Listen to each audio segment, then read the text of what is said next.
Hello everyone, welcome back to ShootOut. Hope all of you are doing well. You're joining myself and George for Premier League predictions for match day 2. We're going to get cracking and see exactly how we anticipate this weekend to go, starting from tomorrow night, which is Friday, all the way up until Monday, where we have Crystal Palace and Arsenal. But to give you guys the clarity of the format and how this is actually going to be throughout the season as we give Premier League predictions, we're going to keep score of myself and George's predictions, and you guys can join in to make sure you know where you stand in terms of predictions along with us. We're going to score this on a basis of 3 points for getting the correct score, 1 point for getting the correct outcome. So if we predict a 2-1 win, for example, and that same team doesn't win 2-1 but they win, it's a point for whoever's predicted that. And if you get a wrong result, wrong outcome altogether, you get 0. So are you ready to get cracking, George? Mate, I am absolutely ready. I was born ready. We're going to go from the Friday night games through to Fulham, Brentford, Liverpool, Bournemouth, Wolves, into Sunday's matches and the late Saturday games. And then, of course, Palace versus Arsenal. Luton versus Burnley is postponed. Funnily enough, I don't think Luton Stadium's ready. They shouldn't have got promoted then, should they? Unbelievable how they've taken this absolute classic away from us. That was the game I was looking forward to. I wanted to see Luton at Kenilworth Road, mate, and they're just saying, no, wait till September, you mug. Do you know how many games in hand they're going to have? Bro, it's going to be ridiculous. They're going to sit bottom and then climb up to 10th or something. Who knows? Sorry for the technical difficulty there. My fault. My bad for passing my hand right over my phone and ending the flipping call with this guy that we're talking with right now. We're talking about Luton and the stadium redevelopment. That's not finished yet, and it's having to postpone all their matches. I was about to say that Luton are going to finish, well, they're going to end up bottom of the league with about, 6 games in hand? Probably never been seen before. Bro, I think, the moment there's even a bit of sleet, not even snow, they're going to be like, guys, I don't think we're ready for this one. We can't play today. It's like we've gone back to 1994, the year I was born. This is absolutely, we're talking about Luton and this video's going like Luton. Absolutely incredible. Postponed. We're postponing this. Absolutely postponed. Oh my God. So we'll start off with the first game, which is taking place tomorrow night. Funnily enough, not Luton. It's Nottingham Forest against Sheffield United. Now, how do you think this one's going to go, George? I mean, they've picked a real corker to get everyone to stay at home in front of the sofa on a Friday, haven't they? I mean, it couldn't pick 2 teams that people want to watch more than Forest and Sheffield United. To be honest, I think Forest this season they're gonna step up a little bit from last year. I think the fact they did stay up is good because they spent a lot of money. It would have been a disaster if they'd have spent all that money and gone down. Sheffield United have come up and they just I don't really understand what's going on at that club. They've sold 2 of their best players, if not their 2 best players. Their recruitment's been poor. And I think Nottingham Forest could have a field day. And after Chelsea have been linked today to Brennan Johnson, I think he scores twice for Forest tomorrow night. And I'm going to say Nottingham Forest 3, Sheffield United 0. Fair. And that's a really good point that you mentioned at the end there about Brennan Johnson. He might want to prove a point tomorrow and really, really show that he is the man for Chelsea to come and get, because it's a lot of money and he does probably want that move because it's a massive step up. But you're right, Sheffield United haven't really adjusted well. They've not reinforced well enough. Nottingham Forest put up a very good fight in the second half against Arsenal the last game. So If there's a favourite, they're at home. On a Friday night, I'm going with Nottingham Forest as well, although I think it'll be a little bit more calm. I reckon a 2-0 win to Nottingham Forest. 2-0. All right, well, as long as we've not got the same result every time, this can actually be fun. So the next game is Fulham versus Brentford, a West London derby to feast your eyes on at Saturday at 3 o'clock in the afternoon. What do you think about Fulham? They got a good result last week. Brentford as well. You could say Postecoglou's first game at Spurs. Brentford not losing. Again, Ivan Toney, are they even going to miss him? Well, we could argue for Fulham as well. Are they going to miss Mitrovic? Because when you look at Brentford and the game against Tottenham, I was impressed. And it was just a shame in the way that they conceded the second goal in order to get a 2-2 draw. But they clawed themselves back from 1-0 down, got to 2-1. They were playing some really expansive football, very, very nice direct football. And Tottenham was really struggling. Now, I'd like to think that could be the same story for Fulham, but Fulham might have a little bit more resolve, a little bit more cohesion as compared to Tottenham that are trying to rebuild.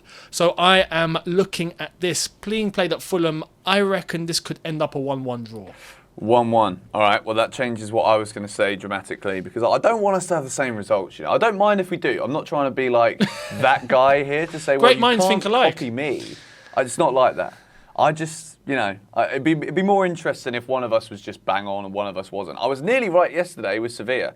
Just want everybody to know that. You were. I did think Sevilla were going to win. But Fulham and Brentford, you know what? I'm going to go with a 1-0 Fulham. I think they're going to get another really good result here. And they're going to be top of the league almost top of the league, potentially, depending on the other games. But they could be top of the league on Saturday evening, which would be lovely if you're a Fulham fan. Not for anybody else, but 1-0 to Fulham. Liverpool-Bournemouth is the next game. I don't know about you, but I remember this one being, was it 9 or 8 or something last season for Liverpool? They ran riot. It was. Yep, it was. It was 9, if I'm not mistaken. I think it was 9. I think it was. This could be a different story, though. I'm looking at Bournemouth and thinking after their display that they had the past match day against West Ham, not ultimately convincing. They just about didn't get the win. But Liverpool I can't help but think that they're going to suffer against teams that they least expect to because of their defensive liabilities. They are open, they're exposed at the back, they haven't sorted their midfield out. I do think there's an opportunity for Bournemouth to cause a shock. However, I'm going to be realistic and I'm going to say Liverpool should have enough in attack to get the job done. Maybe not early on, but get it done enough towards the end. So I'm going with a Liverpool 2-1 win. 2-1. I'm going to double you on all of those digits, mate. I'm going to go Liverpool 4, Bournemouth 2. Dominic Solanke to score against his former club. I think he was at Liverpool for a bit. Unless I've completely got that one wrong and I'm just plucking randomness out of thin air. I think Liverpool are going to score a lot of goals. No, he was, surely. Yeah. I think Liverpool this season, I think you hit the nail on the head. Going forward, great. At the back, there is some woes. There's some worries. They've almost bought a pensioner from Stuttgart as defensive midfield, which is great news for them. He's not that old. I'm Endo! just rubbing in the news. Endo. If you can't get Enzo, just get Endo, mate. It's end game for them. But it is what it is. 4-2, you don't get Enzo, Liverpool. you let go of Hendo, bring the two together, you get Endo. Someone has already done that, I'm sure, but if they haven't, that was absolutely genius have. from you, my friend. I rate no, that I'll be very honest, high. I got it from someone else, so... Damn it. Here's me thinking that we're just groundbreaking everything here on the Shootout channel, but it's all right. I'll give it to you. He's going 4-2, I'm going 2-1. Next game on the agenda, the next game Wolves versus Brighton. Wolves were really impressive against Man United on Monday. They surprised me. I think a lot of people have kind of wrote Wolves off early this season because they've got some issues with their spending. They've sacked who I think is a really good manager, or not sacked, he's walked out of the club. When a manager walks out of a club before a ball's even kicked, you know that there's something not quite right. Whereas at Brighton, they're just one of those really well-oiled machines. Players leave, new players come in. They've already got players that have shone in pre-season and even last week. But Brighton defensively last week, Luton were actually quite unlucky not to score more. Like, I think a fair result could have been 5-3 Brighton, which wouldn't actually look that bad for Luton. If you concede 4 or concede 5 on your first game, if you're Luton, it's not a bad result. But Wolves, I think Brighton will win this game, and I think Brighton will win this game 3-1, which again, lots of goals for Brighton. I think Wolves, they might have some good performances this season, but I just don't really see them as a team right now because of the problems at the club. They spent a lot of money on their new forward, but I think they're going to struggle. 3-1 Brighton, and they go top of the league at 5 p.m. on Saturday for me. You know, I agree with you, but I do also want to add, I think Wolves playing against Brighton are the sort of team that I think Wolves would happily come up against. I think Wolves are a team that want to try and sit back, hit on the counter, really try and catch their opponents out. Brighton like to control the ball. They like to dominate the game. They can play really expansive football. We've seen Brighton do absolute bits under Roberto De Zerbi, so fair play to them in that context. But Wolves have a problem in terms of converting and putting the ball in the net. That was evident against Manchester United, where they really should have won and by a convincing scoreline, but they didn't, and they paid the price. I think it's going to be a similar story against Brighton, because I think Brighton are more potent than Manchester United were in that game, and Brighton are looking good. So I agree, and I'm going to stick with your scoreline here because I can't see any other outcome. I'm going 3-1 as well. Very nice. I like that. Big one now, though. Tottenham versus Manchester United. This is a big game in many aspects in general, just because Spurs, Man United, two big teams. But Tottenham, they look like they're going to be pretty good going forward, even without Kane, because Maddison's come in. They're looking fluid. Postecoglou likes to play attacking football. Man United, on the other hand, I think there are bigger issues right now with Ten Hag and the way that he's kind of got United trying to go through the gears, but like there's no gearbox right now. There's no gears to go into or go up from, go to, you know. So I just, part of me has a feeling here that Tottenham could really get a big result. But then I also remember that it is Tottenham.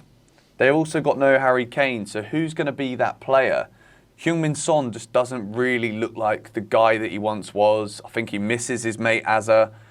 And I think Man United I think this is going to be a great game of football. And as much as I said at the start, something's going to tick potentially for Spurs. I won't give my scoreline first because it's your go. But I think there's going to be goals in this one, Eunice. I'm scared we might get a little bit of a bore fest on this one. And what do I mean by that? I think Tottenham... Yeah, I reckon Tottenham are looking to play, better football than we've seen them play in recent years. Absolutely. But again, where's that end product? And where's it going to come from? Again, I don't think Tottenham are going to convert as much as they need to. They've let go of Harry Kane. They've not really replaced him, yes, unless if they do so in the transfer window. But this game is too soon. Manchester United, you've summed it up perfectly. Man United, I think, are a team that look fantastic on the outside, much like a beautiful car does in terms of its carcass, but there's no engine. There's nothing in there. It's empty. So, well, not empty. I don't want to say it's empty. They do have some Did you just call it a carcass? It is a carcass. Is it? I thought that was like what the bones that are left when a dinosaur's dead or when an animal's died. Like you get the hyenas coming in and chomping on the zebra carcass. But okay, I rate it. I mean, if we're looking to use the correct term, right, it's the chassis. But I chose carcass because that sums exactly what Man United, I think, are looking like right now. Bro, there's no substance. That is so great. I think I think Man United look better on paper than the way they're actually playing. And I think that's going to be evident against Tottenham as well. So it's actually quite hard to dictate how this one's going to go. I think we might see another dirty Man United win. I'll go 2-1 United and maybe another controversial decision. Okay, I'm going to go 3-2 to Man United because I just think Spurs will leak goals. And I've just got a funny feeling, right? I'm just going to call it now. Mason Mount's first Man United goal is a winner at Spurs. Keep a bit of the Chelsea in him while we can. Man City versus Newcastle. I think he let go of that. Yeah, I think he did as well, but we can all hope and pray, right? Just that there's some part of him that's still blue. Man City Newcastle is probably the best game of the weekend, actually, I think, on paper. Two of the best clubs in the Premier League. It's at the Etihad. Man City may be a bit tired after that Super Cup victory on penalties against Sevilla. They had to work really hard for that as well. Sevilla defended incredibly well. City looked a bit slow in the first half in particular, and I don't really think they ever hit any of the gears. De Bruyne's injury is also a massive one. We spoke about it a little bit yesterday in the shootout video. If you haven't checked that out, go give it a watch. Newcastle as well, blistering against Aston Villa. The way that they just... Yeah. A lot of that, I think, is the St James's Park effect, but Sandro Tonali, what a player.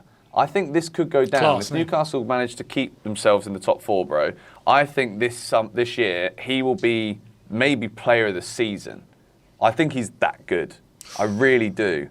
Player of the season at Newcastle, not the entire league? Maybe. Was that what you're saying? Maybe the entire league. Maybe the entire league, depending on how Newcastle evolve. He'll be up there.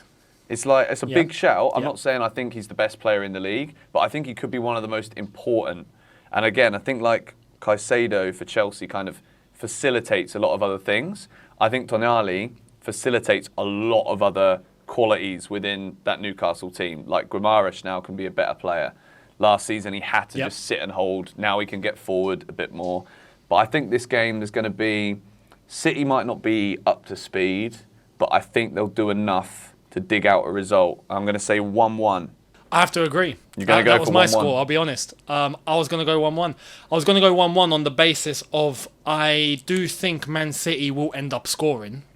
I think there's enough quality there going forward. But yeah, yesterday in that game against Sevilla, like we saw, if there's a team that's going to be solid at the back, really, really compact, not allowing much space, and hitting a counter-attack, Man City's defence is as open as Liverpool's right now in terms of that game against Sevilla. I was surprised. I wasn't expecting it to be that open. I think with time, a player like Gvardiol will adapt, but it just looked like they were allowing and getting bypassed at any moment Sevilla pleased themselves to do so. And the one thing that let Sevilla down, much like I spoke about Wolves, was their lack of scoring and converting. If not, Man City would have lost yesterday. Yeah. Newcastle have that ability. Newcastle are solid at the back. They are fantastic. Hence last season they were the highest performing, or one of the highest performing defensive teams in the league. So with Newcastle playing and the form that they're on now after that 5-1 win, I do see Newcastle scoring as well and not conceding a lot. So I think it balances out, and I'll go 1-1 as well. Sweet. All right. Aston Villa Everton is the next game. You can go first here because I think this is your score as the first pick. So, Villa and Everton. Villa Everton. I think it's a no-brainer. Although Aston Villa got destroyed against Newcastle, but I think their season will end up kicking on. Unai Emery is doing something great. Aston Villa are building a fantastic side. Overall, I love what they're doing. I think the quality at Everton is still quite depleted. And Aston Villa at home, I think this is the game where Aston Villa's season really begins. So I am going with an Aston Villa win. I'm going with a convincing one as well. I'm going Aston Villa 3, Everton 0. 3-0. I'm going to go with a 2-0 win. I think that result would have hurt them last week. But I think they weren't, like, they created some decent chances. Newcastle were just hyper clinical. And I do think Aston Villa are going to be a good, strong side this season. But I think Everton, away from home, I think they're just going to really dig their heels in. I think playing Everton at home this season for any team could even be a bit more difficult than going to Goodison Park. I think at Goodison, as much as they maybe don't have the players in attack to go forward and do anything great or exciting, I think there's going to be a massive pressure, at least to get them playing some kind of football that the fans can get behind at Goodison, because that ground, I don't know if you've been to Goodison, but it's very much like, if the players are really trying, it's a horrible place to go. But if there's a bit like, well, what are we doing here? Like, what is the plan? Then it just gets a little bit quiet and dull. So I think away from home, they could be harder to beat. So I think Villa will still score 2, but it's 2-0 to Villa for me. West Ham, Chelsea. Isn't this an exciting fixture? Even with no Reece James, who do we see in the midfield? And what is the score going to be? Surely it's got to be a Chelsea win here. Or a West Ham ready to destroy the party. West Ham, very sorry. Any Hammers watching, you might want to go for a tea break during this part of the video. I think this is going to be Chelsea obtaining their first win of the season. I'm going to be as honest and as transparent as I possibly can as well, because I know we're Chelsea fans, but I'll be real. I think that the signings that Chelsea have brought in will be making their debuts. Caicedo will play without question. I think even Lavia will play. He'll probably be announced some point today, so at the time of this recording, so I'm guessing that he could even be in contention. Gusto will fill in for Reece James, who's injured. So Chelsea will still have more than enough on the pitch to go and get the job done. And I think this, after the Liverpool game that we saw, this is where, similarly, like I said to Aston Villa, this is where Chelsea season will truly begin. Come on. I think Chelsea will get a win. Not too comfortably, but I reckon I'm going a West Ham 0, Chelsea 2. West Ham 0, Chelsea 2. I look at that West Ham team, and I think we're playing them at the perfect time.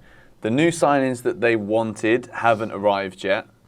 There is big conversations happening about Paquetá to Manchester City.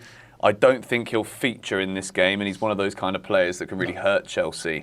So I think, even with the James injury, which has kind of put a dampener on the mood today, the Chelsea-orientated mood, Elise staying at Crystal Palace, we'll talk about them in a minute.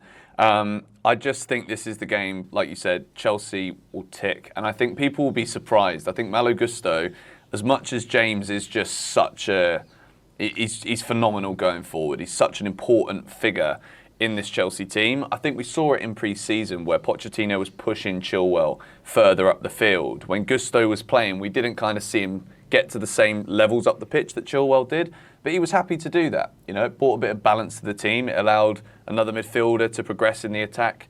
So I think with Gusto in there, it might not really affect the balance of things at all. I think Chelsea are going to win 4-1, if I'm honest. I think we're going to score a few goals here. Wow. I think Enzo gets his first goal. I'm going to say it, Enzo 2 assists and 1 goal.